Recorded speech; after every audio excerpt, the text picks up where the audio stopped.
Hey Cinema Central, it's your host Thomas Price. Hope you're all having a wonderful summer of 2026 already. Don't forget there are a lot of great movies coming out. In fact, one of the most anticipated films this summer is Christopher Nolan's take on Homer's The Odyssey that is set to come out to theaters next month on July 17th. So as we get ready for that, I thought I would provide a review of another film, a much older film that is also based upon a Greek myth, and that film is Jason and the Argonauts.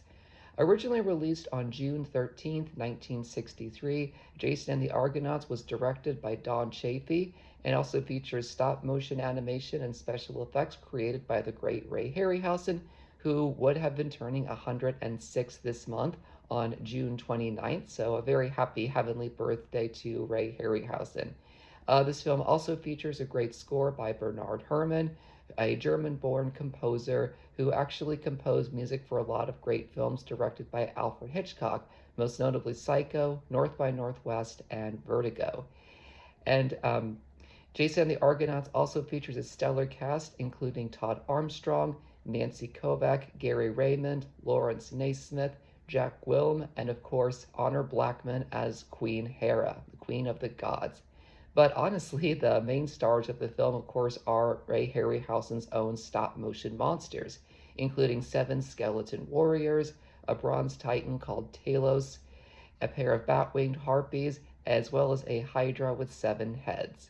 Jason and the Argonauts was critically well received upon its original release, but the film sadly underperformed financially. However, that didn't bother Ray Harryhausen as much, as he said that it is one of his favorite films that he ever made. And it's honestly easy to see why, because throughout his career in stop motion, Ray actually would make the puppets himself. And for some of the puppets in Jason and the Argonauts, he had to make very special armatures. And of course, the animation process would take some time, which he thankfully had the patience for. Jason and the Argonauts is still actually a favorite film of many Hollywood people, including Tom Hanks, who actually said in the early 1990s, as he was presenting Ray with an honorary Academy Award, that in his opinion, Jason and the Argonauts is the greatest film ever made. So that really goes to show it to you. So without further ado, let's take a look at Jason and the Argonauts. Before I go into my thoughts of the film, let's take a look at the story. So the story takes place in a mythological ancient Greece and centers on Jason, a young man who learns that he is the heir to the throne of the kingdom of Thessaly, which was taken over by his evil uncle King Pelias many years earlier. After meeting with the gods and goddesses of ancient Greece, Jason learns that the one item that could help him restore peace to Thessaly is the Golden Fleece, a glittering ram skin that can only be found in Colchis, a kingdom located at the very end of the world. At the god's advice, Jason decides to assemble a team of Greece's mightiest heroes and warriors, and also commissions a ship called the Argo to be built, and before long the crew sets out for Colchis. During the journey, Jason and his men they encounter a lot of dangers along the way, including Talos, the bronze giant. They also end up helping Phineas, a blind king who's been plagued by harpies, actually get to enjoy his food, while also passing through the clashing rocks, and of course also having to deal with Colchis' own cruel king Aeetes. So the story, of course, is very much based upon the original Greek-Roman myth, but it also clearly draws from other Greek tragedies like the tragedy of Medea, which you can find in paperback. But amazingly, the film mainly just focuses on Jason's quest for the fleece and not afterwards, which honestly is what makes it so amazing.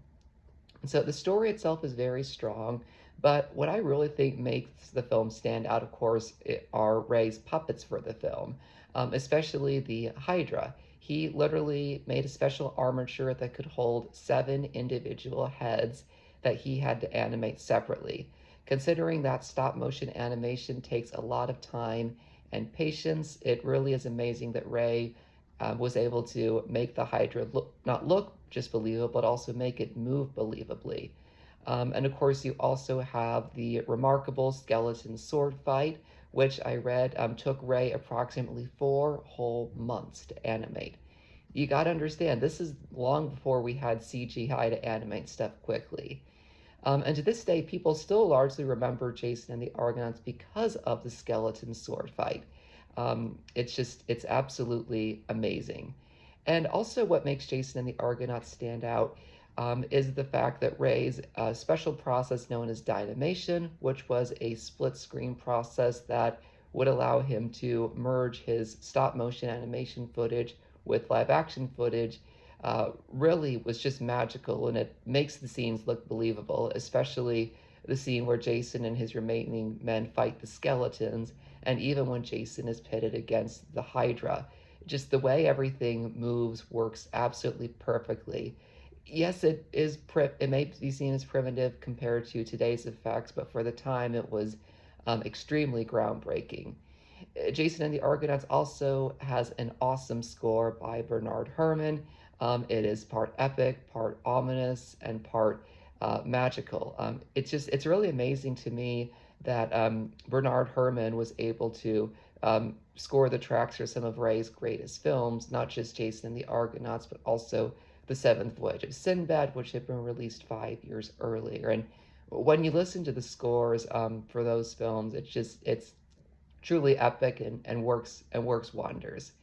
But also, when Ray worked on a film, he didn't actually just animate the characters, he would actually map out entire scenes.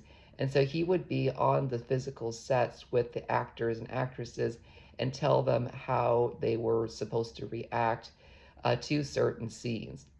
And actually, if you ever get the chance to see the exhibition, Ray Harryhausen Miniature Models of the Silver Screen, which just ended its run at the Miniature Time Machine Museum of Miniatures in Tucson, Arizona, and is now heading to Las Vegas, you will really get to see how Ray would literally draw out entire scenes before a movie even began production, just so he could envision how the action would unfold. And you really definitely see that in Jason and the Argonauts.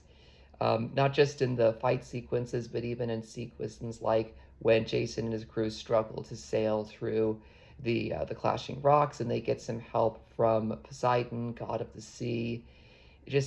It's really amazing just to see the kind of work he put into it. And to this day, I think what's really interesting is how we see very few films that are actually based upon Greek myths, unless, of course, you count the Percy Jackson and the Olympian films and series, and, of course, the upcoming Odyssey. And so I think in many ways, when Ray was making this and later Clash of the Titans, he wanted to remind people to not just support, but also pay attention to Greek myths, because they're timeless stories that can be told and retold. And I think in many ways, to this day, if people were ever to think of the story of Jason, they would honestly think of Jason and the Argonauts. And it's a film that people still continue to know and love and cherish to this day.